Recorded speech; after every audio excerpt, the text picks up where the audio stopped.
ভালোবাসা কে সৃষ্টি করেছেন? হ্যাঁ, আল্লাহ সুবহানাহু ওয়া তাআলা ভালোবাসা সৃষ্টি করেছেন। আমাদের অন্তরে যে ভালোবাসা আছে, ভালোবাসার স্রষ্টা আমি, ব্যক্তিগতভাবে আমি নই। সত্যের পথে ও ইসলাম প্রচারে এফএস মিডিয়া 46M। আমার ভিতরে যে চেতনা আছে, চেতনা আমি ব্যক্তিগতভাবে আমি নই। এটা স্রষ্টাকে আল্লাহ সুবহানাহু ওয়া তাআলা। আল্লাহ ভালোবাসা সৃষ্টি করেছেন, ওই ভালোবাসাকে আল্লাহ ডিভাইড করেছেন, ভাগ করে নিয়েছেন। একটা ভাগ ভালোবাসা রেখেছেন সৃষ্টি জগতের জন্য, সৃষ্টি জগতের জন্য। আর সেই ভালোবাসার এত মর্যাদা, আল্লাহর সৃষ্টির ভালোবাসা এত মর্যাদা, আল্লাহ বলেন আমি আমার কাছে 99 ভাগ ভালোবাসা রেখেছি। তাহলে ভালোবাসাটা ভালো না খারাপ? হ্যাঁ, ভালোবাসাটা একটা ইবাদত। ভালোবাসা ইবাদত। যেমন আপনি আল্লাহকে ভালোবাসতে চান, আল্লাহ সুবহানাহু ওয়া তাআলা বলেন আমাকে ভালোবাসা যাবে, আমাকে ভালোবাসতে হবে। ওয়াল্লাযীনা আমানু আশাদ্দু হুব্বান লিল্লাহ। মুসলমানের ঘরে জন্ম নিয়ে, মুসলমানের বাড়িতে বাস করে, মুসলমানের সাথে বাস করে, মুসলমানের সমাজে বাস করে আল্লাহর ভালোবাসা পাওয়া যাবে না।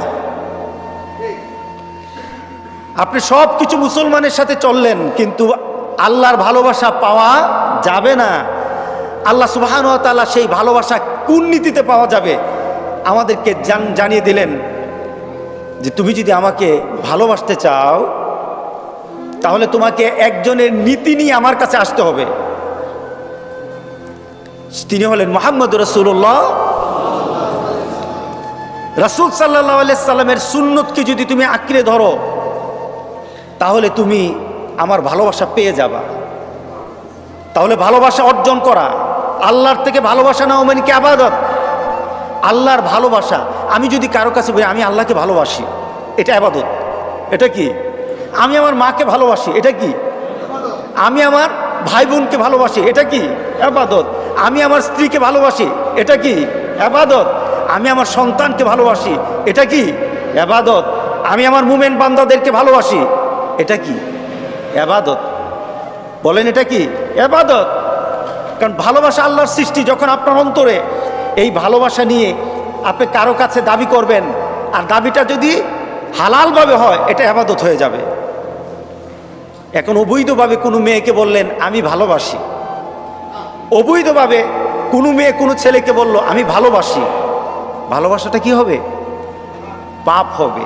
ভালোবাসা কি হবে? পাপ হবে। কারণ অবৈধ পন্থায় যখন কোনো জিনিস হয়, বৈধ পন্থায় হবে ইবাদত হবে, অবৈধ পন্থায় হবে এটা কি হবে? গুনার কাজ হয়ে যাবে, গুনার কাজ হয়ে যাবে। আমরা আল্লাহর ভালোবাসা যখন চাই, আল্লাহ সুবহানাহু ওয়া তাআলা বলেন আমার রাসূলের ইত্তেবা করো, তাহলে আমার ভালোবাসা পেয়ে যাব। আল্লাহর ভালোবাসা অর্জন করা এটা ইবাদত। ঠিক তদ্রুপ মুমিনদের জন্য আল্লাহ সুবহানাহু ওয়া তাআলা বলেন তোমার অন্তরে আমার ভালোবাসা থাকতে হবে, তোমার অন্তরের ভিতর আমার ভালোবাসা থাকতে হবে। সেই ভালোবাসাটা কি হবে? ভালোবাসাকে দুভাগে ভাগ করা যায়। ভালোবাসাটাকে দুটো ভাগে ভাগ করা হয়। একটা হলো মহাব্বতে আকলি, আরেকটা হলো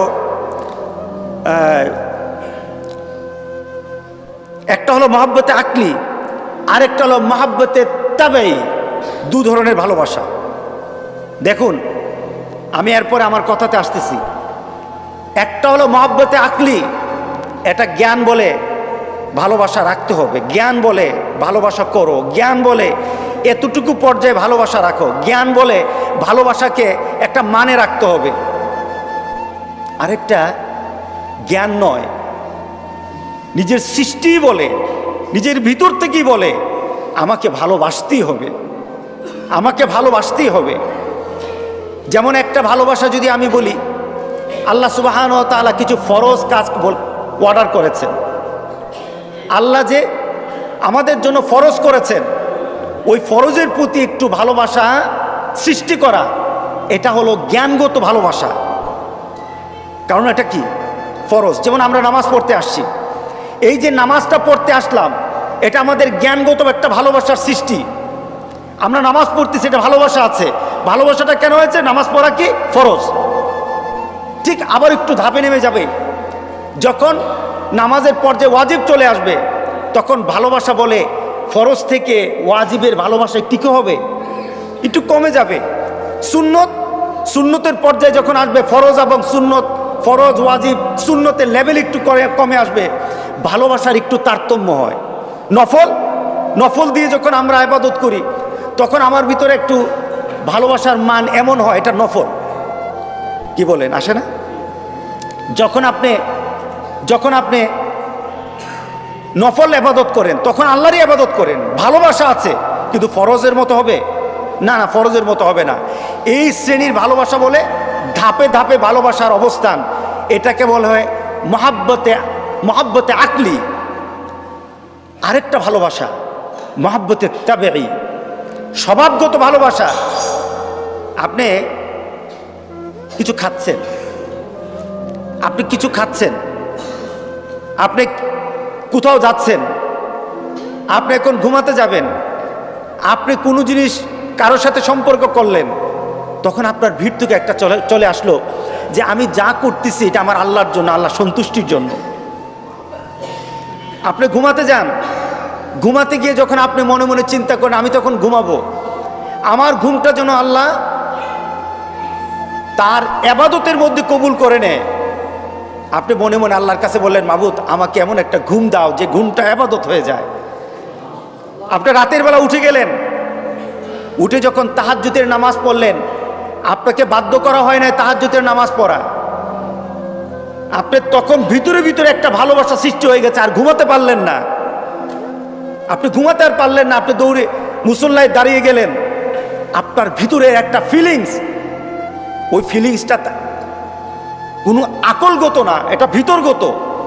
ওই ভিতরগত ভালোবাসা যখন সৃষ্টি হয়ে যায়, এটা হলো চূড়ান্ত একটা ভালোবাসা, চূড়ান্ত ভালোবাসা।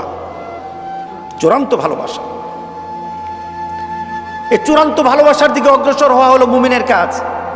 আসাদ্দু হুব্বান লিল্লাহ, মুমিন যখন ভালোবাসবে, তার ভালোবাসা দিন দিন বাড়তেই থাকবে, মুমিনের ভালোবাসা কমবে না। মুমিন তার ভালোবাসাকে কমাতে পারবে না। আল্লাহর সাথে, রাসূলের সাথে ভালোবাসা দিন দিন বাড়াতে থাকবে। আর বাড়ানোর মাধ্যম কি? মহাব্বতে আকলি যেটা আছে ওটা দিয়ে মহাব্বতে তাবির দিকে চলে যেতে হবে। চূড়ান্ত একটা চাহিদা নিয়ে আল্লাহর দরবারে নিজের মনের সাথে মিশে যাওয়া, নিজের দেহের সাথে ভালোবাসাকে মিশিয়ে দেওয়া, আল্লাহ ছাড়া কিছু না বুঝা, এটা হলো ভালোবাসা। সেই ভালোবাসা সৃষ্টি করেছেন কে? কার জন্যে? আল্লাহর জন্যে। কার জন্যে? আল্লাহর জন্যে। আপনি যখন আপনার মাকে বলেন আমি ভালোবাসি, আপনার মাকে ভালোবাসার কথা কেউই বলে নাই, বলেছেন আমার আল্লাহ। আপনার মাকে বলতে হবে, আপনার বাবাকে বলতে হবে আমি আপনাকে ভালোবাসি, আপনার স্ত্রীকে বলতে হবে আমি তোমাকে ভালোবাসি, আপনি কোনো মুমিন ব্যক্তিকে বলতে হবে আমি আপনাকে ভালোবাসি, আপনার সন্তানকে বলতে হবে আমি তোমাকে ভালোবাসি, আমি আমার আল্লাহর জন্য তোমাকে ভালোবাসি। ঠিক না? আমার ভালোবাসা সকল চূড়ান্ত, যেখান থেকে মাপকাঠি হবে সেটা আমার আল্লাহর ভালোবাসা, আমার আল্লাহর ভালোবাসা, আমার রাসূলের ভালোবাসা, সেখান থেকে মাপকাঠি। কিন্তু আজকে মাপকাঠি যদি চলে যায়, স্যার ভ্যালেন্টাইন যদি মাপকাঠি হয়ে যায় মুসলমানের, এই জাতি ঈমান নিয়ে কবরে যেতে পারবে না। এই জাতির যুবকরা আর ঈমান খুঁজে পাবে না। যে পরিবারগুলির মধ্যে ভ্যালেন্টাইন্স নীতি ঢুকে গেছে, ওই পরিবারগুলির মধ্যে মুহাম্মদের নীতি থাকবে না। ওই পরিবারগুলির মধ্যে মুহাম্মদের নীতি থাকবে না। কারণ দুটো নীতি একসাথে চলতে পারে না। মুহাম্মদ সাল্লাল্লাহু আলাইহি সাল্লামের নীতি যেই ঘরে আছে সেখানে মুহাম্মদ সাল্লাল্লাহু আলাইহি সাল্লামের নীতি থাকবে। আর স্যার ভ্যালেন্টাইন্স ভালোবাসা নিয়ে যারা মরতে চায়, তারা ভ্যালেন্টাইন্সের সাথে ভালোবাসা নিয়ে মরবে। মুহাম্মদ সাল্লাল্লাহু আলাইহি সাল্লাম ভালোবাসা তার কপালে জুটবে না। আজকে শয়তান আমাদের চরম শত্রু। আমি কালকে এক জায়গায় আলোচনায় বলতেছিলাম, শয়তান হলো ইন্টেলেক্ট, সে আমাদের জন্য দুশ্মন, সে অত্যন্ত বুদ্ধিমান দুশ্মন। সে আমাদের মতো এত বোকা রাফ নয়, সে খুব বুদ্ধি করে টেকফুল্লি কাজ করে। শয়তানের কাজ হলো আপনাকে নামাজ থেকে দূরে নিবে না, নামাজ পড়াবে কিন্তু নামাজ হবে না। শয়তান বলে এটাই তো আমি চাই। আপনার মধ্যে এমন একটা চিন্তা দিয়ে দিবে, আপনি মনে মনে চিন্তা করছেন আপনি মুসলমান। শয়তান বলে তোর চিন্তা চেতনার ভিতর এমন কিছু চিন্তা ঢুকিয়ে দেব, তুই তো মুসলমান তো দূরের কথা, তুই আমার থেকে আরো বড় শয়তান। কিন্তু তুই মনে মনে চিন্তা করবি আমি তো মুসলমানের বাচ্চা, আমি তো মুসলমানের সন্তান। যেমন ভালোবাসা আল্লাহর সৃষ্টি হবে তো আল্লাহর জন্যে, ভালোবাসা হবে রাসূলের জন্যে, মা বাবার জন্যে, স্ত্রীর জন্যে, পরিবারের জন্যে, মুমিনের জন্যে। মুসলমানের জন্য যেমন হবে ভালোবাসা, তেমন মানবতার জন্য হবে, এটাও আমাদের ঈমান। কিন্তু কেউ যদি আমার কাছে এসে বলে একটা অবৈধ ভালোবাসা, এই ভালোবাসাকে অনুসরণ করা দরকার, কারণ অবৈধ ভালোবাসার ভিতর তারা চিন্তা করে এর মধ্যে ভালোবাসা, অবৈধের মধ্যে কোনো ভালোবাসা হতে পারে না। অবৈধের মধ্যে আসে সকল ধরনের উচ্ছৃঙ্খলতা।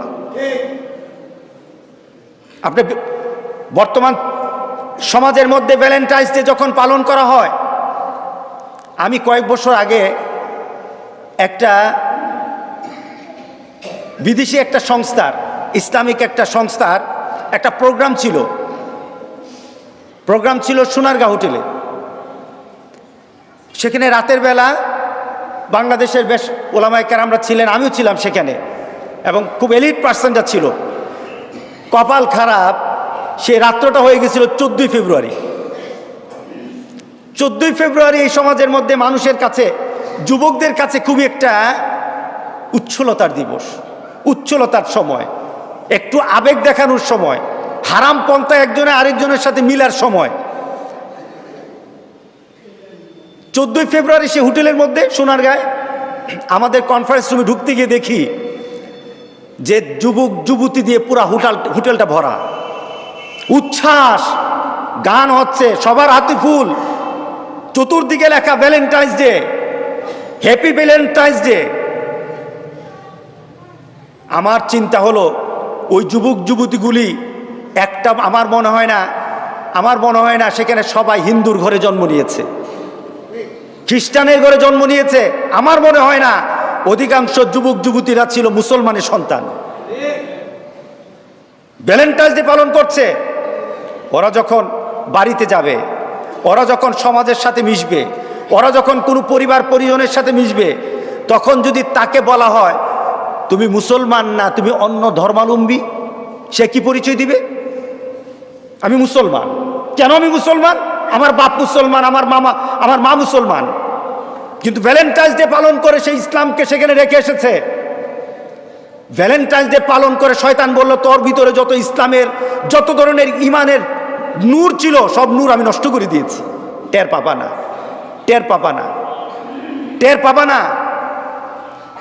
আমাদের সমাজে যেমন একটু এই চিন্তা আছে যে করলে কি হয়। কালকে একটা লেখা পড়তেছিলাম যে ভ্যালেন্টাইন্স ডে তাকে মারা হয়েছে, পেছনে কারণ কি ছিল?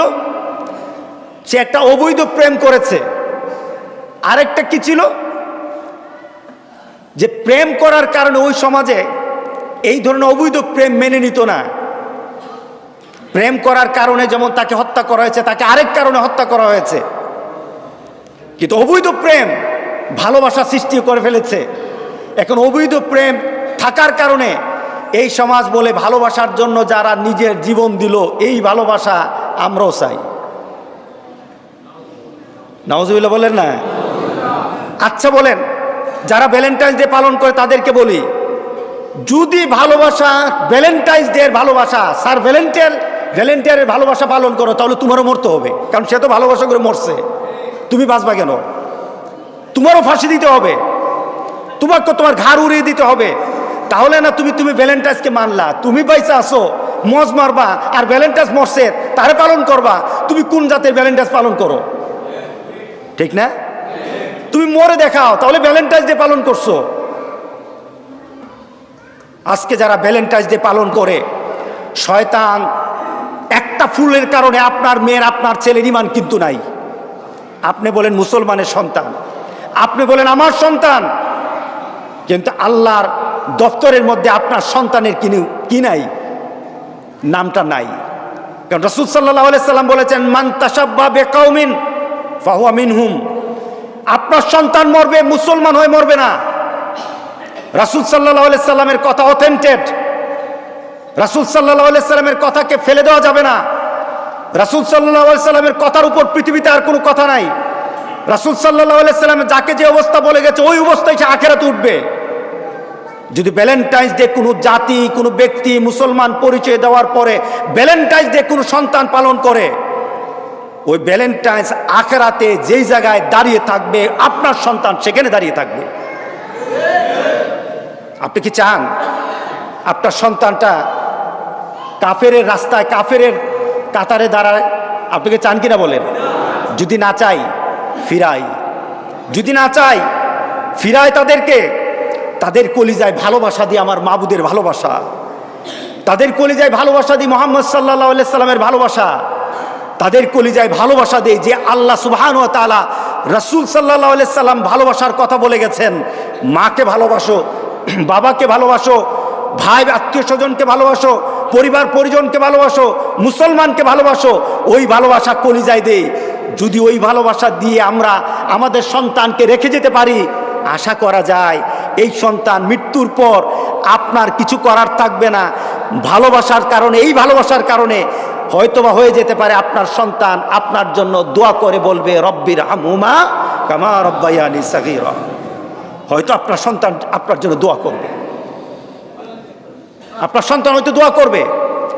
আর যদি গালে ভালোবাসা লেখে, ভালোবাসা দিবস গালে লেখে দেখে রাস্তায় বসে বসে থাকে, কিছু বদমাইশ পোলাপান বসা থাকে, কিছু বদমাইশ পোলাপান বসা থাকে, ওরা রাস্তায় কালি আর তুলি নিয়ে বসে থাকে।